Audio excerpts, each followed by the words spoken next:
Outline. Escucha el bombo. Hoy presentamos Entre el micro y el bombo.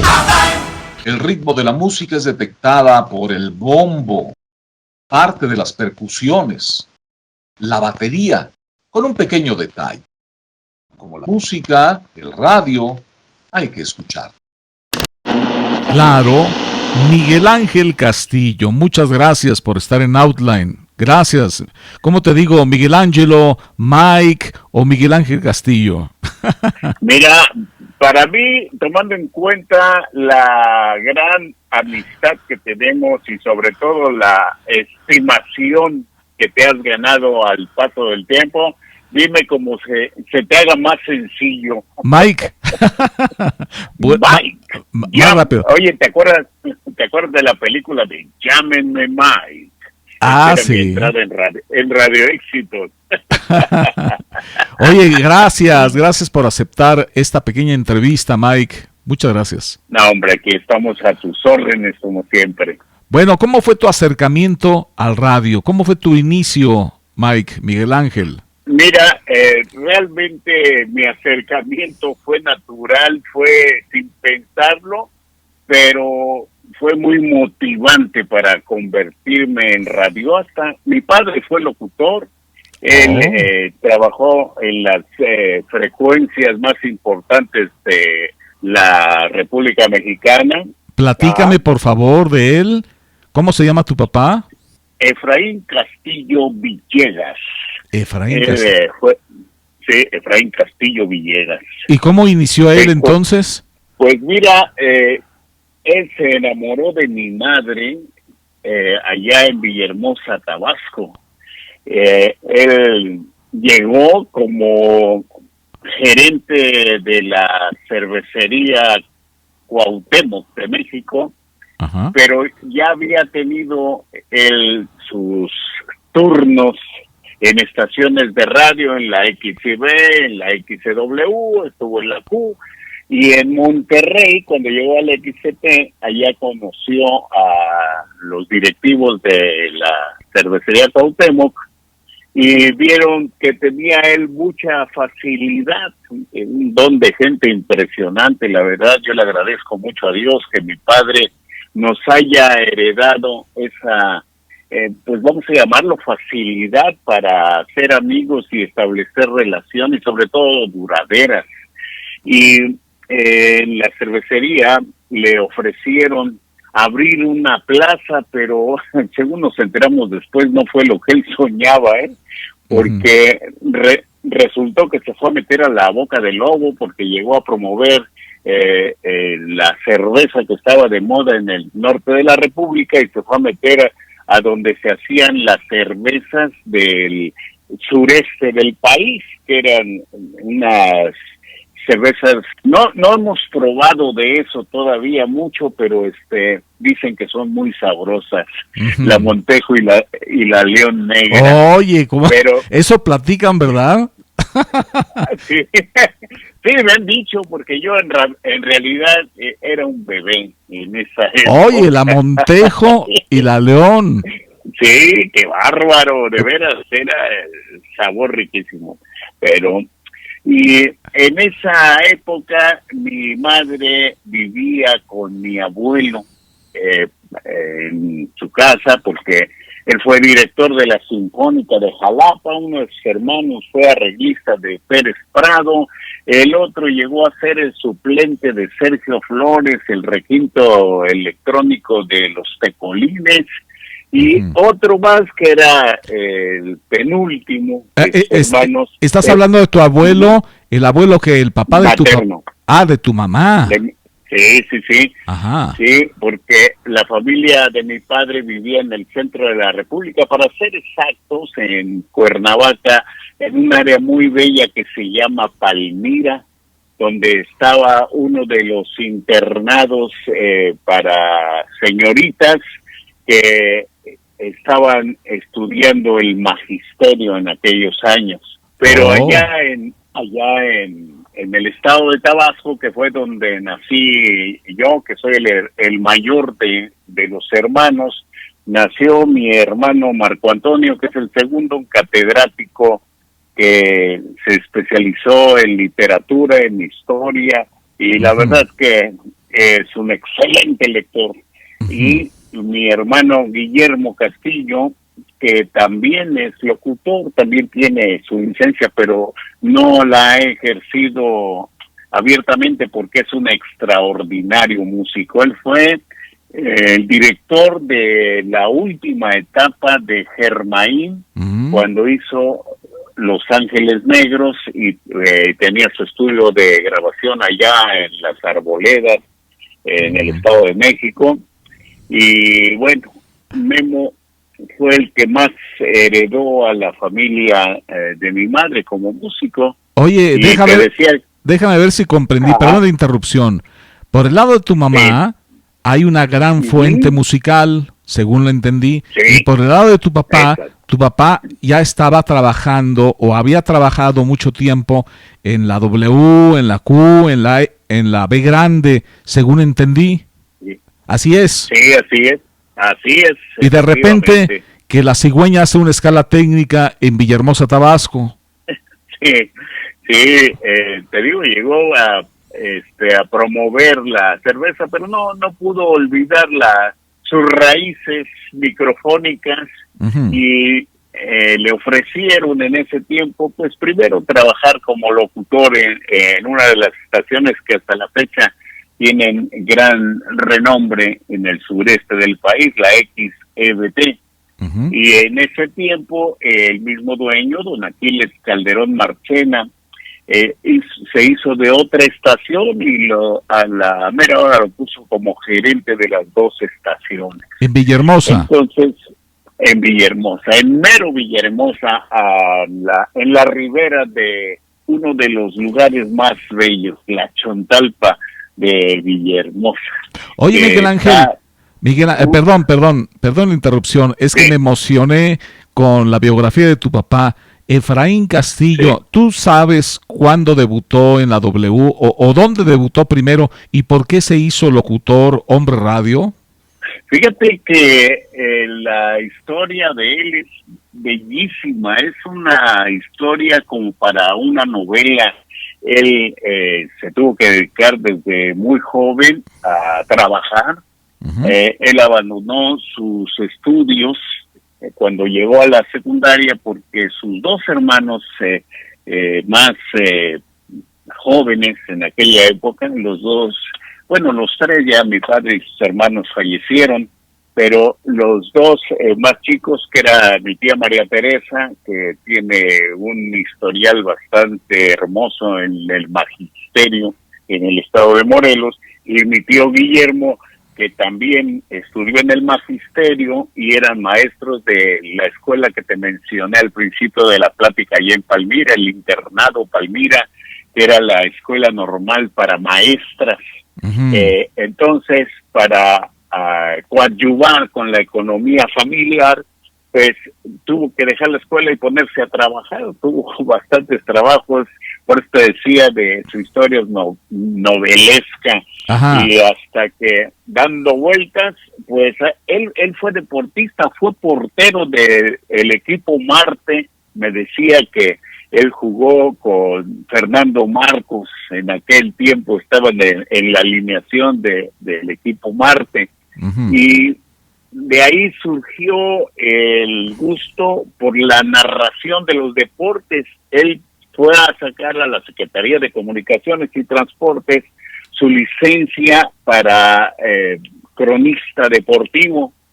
Y pues una cosa lo llevó a otra y conoció a locutores del ambiente musical y pues se volvió locutor de cabina. Esto sucedió allá por los años 50. O sea, en los 50 ya. ¿Y en qué estación debutó como locutor? Pues mira, él debutó como cronista taurino. En aquella época transmitían los toros a través de la XQ y luego de ahí, pues con la relación, pues era la misma, no sé si la misma empresa, pero fue a dar a la W a hacer programas, que los programas, me decía él, todos eran en vivo, la mayoría.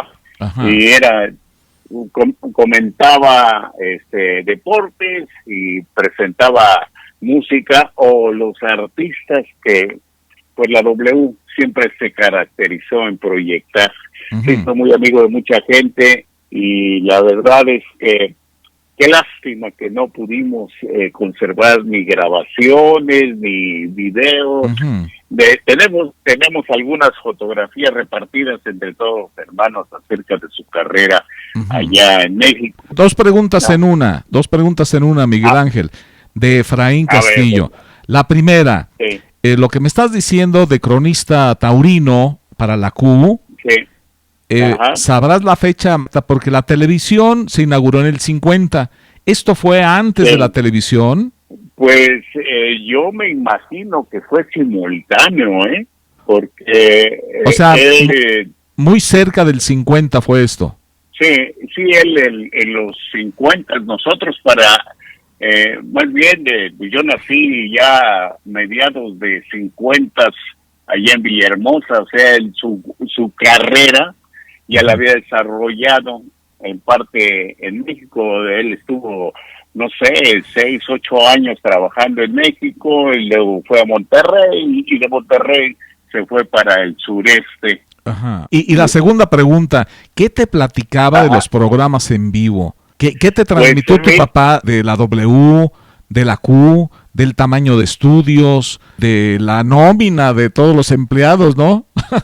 Y debe haber sido grandísima. O sea, todos los compañeros, imagínate, si hoy, como el radio que nos tocó, el ingeniero en los controles es Raúl del Valle, pero para saludar a todos tus compañeros eran como 40, ¿no? Sí, eso decía él, que representaba en un momento dado un problema, tener tanta gente para realizar un programa. De ahí se fue simplificando el staff en las estaciones de radio. Por eso dice él, a mí nunca me interesó la televisión, porque para hacer un programa necesitabas, como dices tú, 40 personas, y en la radio pues se necesitaba exageradamente el productor, el operador y alguna telefonista que auxiliara ahí. Ya en la etapa 2, ya simplificado, pero ¿qué te platicaba él? ¿Qué te transmitió? Mira, a mí siempre me hizo sentir que la radio en sí es un medio que se realiza de puro feeling. La radio es corazón, es una calentura que se suda inmediatamente, me decía. O sea, el ambiente cálido que se generaba en los estudios de transmisión era sensacional. La gente, bueno, lo podemos ver hasta nuestros días, mi querido señor Kurt, cómo se hicieron ídolos tan grandes sin tanta tecnología. Uno de ellos, que fue muy amigo de mi padre, don Pedro Infante Cruz, que alcanzó una notoriedad impresionante a nivel internacional, y solamente haciendo los programas en vivo, que fue como él empezó, y de ahí al cine, ¿no? Entonces, Pedro Infante, ¿no lo hicieron con marketing? No, yo confío mucho en el talento de la gente. Oye, pero sí. ¿Y no lo habrán inflado? ¿Crees que se hayan hecho encuestas cuchareadas? Oye, como dices, no, es que estás revelando una cosa muy simple y muy sencilla del éxito y la trascendencia de Pedro Infante. ¿Cómo se hizo Pedro Infante? Pues primordialmente con sus canciones, ¿no? Sí, bueno, la verdad es que él era músico. Él tocó en su tierra, allá en Sinaloa, con algunos grupos, y llegó a ser director de la orquesta donde él cantaba y tocaba algunos instrumentos. Pero sí, el don, el carisma, el estilo único que tenía, porque según cuentan, él no estudió arte dramático. Y si ves sus películas, bueno, todos, y yo recomiendo a a los papás de los chamacos actualmente que acerquen a sus peques a ver lo que se realizó en el cine, sobre todo cuando era blanco y negro, era un arte impresionante.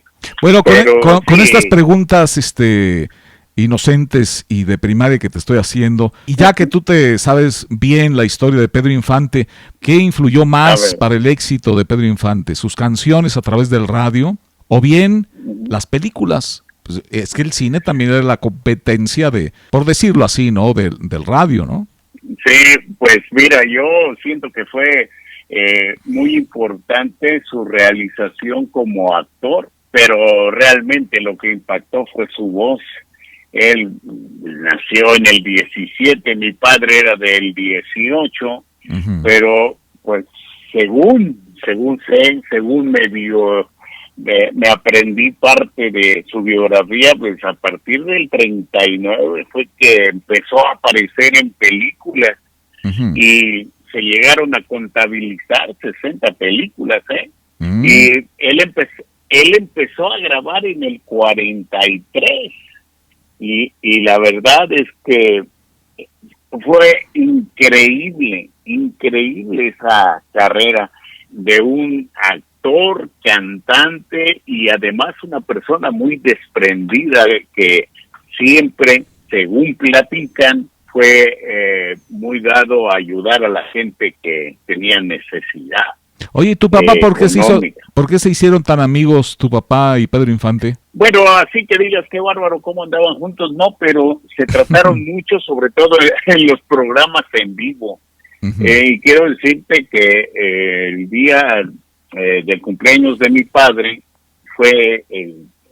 era los días 15 de abril, que fue la fecha en que Pedro Infante falleció, cuando se cayó su avión, que por cierto no fue la única vez que sufrió un avionazo. Él ya se había caído 2 veces con todo y avión.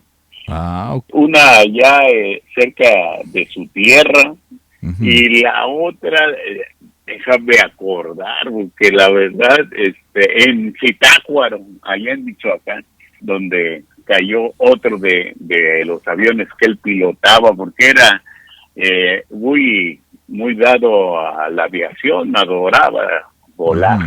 Oye, entonces Pedro Infante, regresando a mis preguntas básicas esenciales, Pedro Infante le tocó cantar en vivo, o sea, no nada más sus discos, sino en vivo. Me imagino yo, en W, la Q, o sea, era un programa en vivo. ¿Tenía programa él o era un invitado a los programas musicales? Pues que yo sepa, era invitado a los programas musicales. Y sí, en aquella época era cantar en vivo, llegaba y se ponía de acuerdo con, no sé si había orquesta, pero alguna vez cantaba con trío, que por cierto hizo unos temas sensacionales con el trío de los Calaveras, me acuerdo que era sensacionales esas interpretaciones. ¿Y no había manera de hacer playback? No. Yo creo que no. Oye, había necesidad. Que Pedro Vargas aventara el playback, ¿no? Que hiciera la voz, o Jorge Negrete y que nada más hiciera lip sync. ¿No se podría?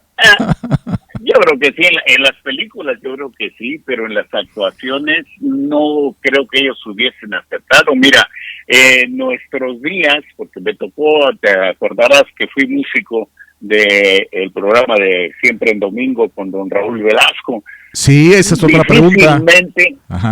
Bueno, difícilmente artistas de la calidad, de la talla, del nombre de don Marco Antonio Muñiz, ¿te acuerdas que era un tipazo en los tiempos que estábamos allá en las calles de Artículo 123, número 90? Él siempre decía, y antes de entrar a cantar en el programa, que qué lástima, él no sabía hacer playback. Y lo mismo le pasaba a José José. Extraordinarios cantantes que tenían un dominio de la clave musical que difícilmente podían cantar sobre una grabación de ellos mismos. Sí. Por siempre era feeling. O sea, era en vivo. Yo creo que algo así. Bueno, yo lo dije, ¿sabes por qué? Por la facilidad, y alguien me pasó un tip, que el maestro de canto, tanto de Pedro Infante como de Jorge Negrete y como de Pedro Vargas, el maestro era el mismo. Ajá. Era el mismo maestro de canto. Dije, bueno, pues a lo mejor con la misma técnica, pues hacen un playback, pero fue una pregunta, fue un chiste muy barato. Disculpas. Oye, retornando a ese radio, y no nada más en vivo el cantante, ¿no? Sino era canción de una toma. O sea, sí. La toma del aire y ya se acabó, ¿no? Sí, no, aparte para grabar también, Jaime. Yo me acuerdo que una vez entrevisté, ¿te acuerdas cuando hiciste tu serie de programas de la historia? No me acuerdo si era de la música o de la grabación. Me acuerdo que me hice muy amigo de uno de los ingenieros de discos Peerless, y me platicaba cómo se tenía que montar la dotación instrumental para grabar a cantantes como Pedro Infante, como Pedro Vargas, como la gente que llegó a ocupar un lugar preponderante en el firmamento musical de nuestro México, porque hacían una especie de graderío en donde iban colocando los instrumentos según su importancia y su falta de sonoridad, porque era con un micrófono con el que se grababa. Entonces el primer plano siempre era el cantante, y de ahí violines, guitarras, las trompetas casi les tocaban la azotea del estudio de grabación. O sea, estás hablando de una grabación profesional para un disco, ¿no? Exactamente. En los programas era otra cosa. Yo te puedo asegurar que hasta la fecha hacer un programa musical en vivo es una obra de ingeniería.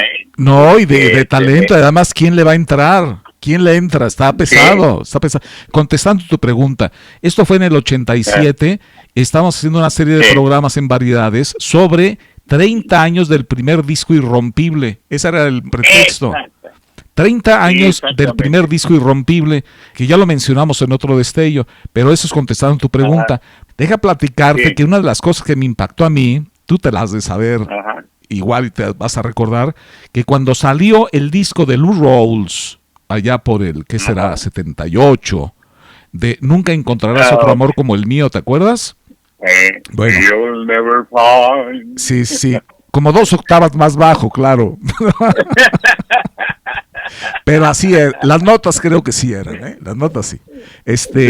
Que Lou Rawls grabó y dijo en una entrevista, ese disco yo lo quise hacer con la orquesta, como se hacían las grabaciones a inicios de los 60s, a una toma. En vivo y a una toma, que así grabó su disco. Y cómo me impactó, primero porque decía, a ver, ¿qué está diciendo el señor Lou Rawls? ¿Por qué? Porque así grababan en los 60s, así grababan, me imagino, Elvis, Pedro Infante, Pedro Vargas, Miguel Aceves Mejía, y empezaron a grabar los Beatles antes de que llegara la nueva tecnología. Yo supongo, es así, ¿no? Sí. Pues sí, la verdad, incluso nuestros artistas de la época de oro del rock and roll en México, así lo tenían que hacer. Los Beatles fueron los que empezaron a revolucionar ya el proceso de grabación, porque ellos utilizaban 4 tracks y regularmente los discos de esa época eran monoaurales y se tenían que hacer de un solo tiro porque no había los trucos técnicos que se fueron inventando al paso de las décadas, ¿no? Oye, fíjate que es un buen dato el que estás aportando, que todos nuestros rock and rolleros, Enrique Guzmán, Tim Tops, Angélica María, Alberto Vázquez, Manolo Muñoz y 45 más, todos ellos grababan así, a una toma. Sí. Decía, espantoso. Era empezando por el nervio que te ocasiona el pensar en no regarla. Ajá. Sí, mucha presión. Oye, Mike, una inserción antes de continuar. Siempre he tenido la impresión, has sido un seguidor del programa de Los Tres Patines. ¿Por qué tanta admiración a este programa que causó toda una época? ¿Y qué sabes de ellos? ¿Dónde los escuchabas? ¿Por qué tanto afecto a Los Tres Patines? Mira, te voy a platicar esa anécdota. muy, pero muy bonita. A mí, la verdad, me llena de ternura, porque mi papá conoció desde sus inicios a este señorón que escribió la serie, a Leopoldo Fernández, ya me acordé. Sí. Leopoldo Fernández, quien era José Candelario Tres Patines. Él era un humorista cubano, pero fíjate que nunca me imaginé que la serie de Tres Patines tenía tan pocos capítulos. Uh-huh. Sin embargo, cada capítulo coincidía. Es más, tú pones ahorita la serie de Tres Patines y la problemática va a seguir siendo la misma, del peladito de la calle, del barrio, de la colonia, que se mete en broncas por necesidades económicas, pero además, al hacerse su vida de esa manera, pues lógicamente adquiere una extraña facilidad para vivir de los demás. Uh-huh. Pero siento yo que esta historia de Tres Patines no se queda en esos pocos programas, porque a medida que fue creciendo la historia y el arranque de Tres Patines, se fue desarrollando un gusto por sus aventuras en muchas partes de nuestra América. Pues ellos eran cubanos. Cuando llegó a México la serie, pues se volvió un exitazo impresionante, y pues se llevó a otros países, y lo que hacía este señor era rentar la serie. Uh-huh. Y tenía cierta duración. Lógicamente todos queríamos pasar el programa de Tres Patines diario, pero lo pasabas diario, no te alcanzaba para 3 meses. Y bueno, sin embargo, a pesar de la repetición, a la gente le gustaba. Oye, Mike, más o menos la fecha, tengo entendido que Tres Patines fue un programa de radio muy exitoso en La Habana, en Cuba, y después, como tú bien mencionas, lo importaron a México. ¿Tú sabes más o menos la fecha de los primeros capítulos?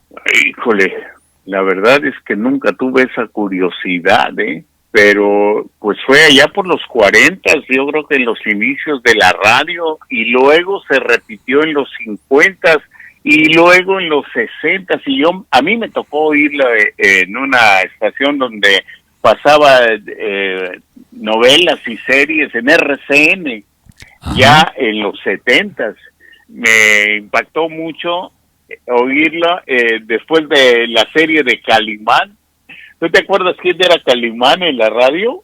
Oye, pues creo que era el señor Pelayo, ¿o quién? Sí, exactamente. Luis Manuel Pelayo. Tú estabas el día que estábamos platicando con Luis de Alba y nos platicaba que él era Solín y que nadie le creíamos. Sí, cómo no. Oye, vale, qué bárbaro. Pues sí, en esa época se transmitía la serie de Calimán, estaba Una flor en el pantano, y cerraban ese bloque con las aventuras de Tres Patines, que era un programa muy corto de 15 minutos, eran mini programas más bien, que traían un corte en medio para pasar comerciales, y ya, eso era todo. Oye, todo un éxito, como dices, 50, sí. Yo creo 40, luego repetición 50, 60, 70, y a lo mejor en una de esas 80s y 90s, ¿eh? Sí, ¿cómo de que no? Pues mira, él falleció en el 85, y ya no supe quién se quedó con los derechos, pero la verdad es que antes de irse a Miami, antes de falleciera, fue a Monterrey, allá en la XCSB, que yo creo que tú la conoces bien, ¿no? Sí, ¿cómo no? Fue cuando lanzaron la Tremenda Corte. Ahí fue donde la lanzaron realmente en los 60. Uh-huh. O sea, la Tremenda Corte ya fue inspiración mexicana. Sí, ya mucho después. Porque primero eran Las Aventuras de Tres Patines, el hijo de Doña Mamita.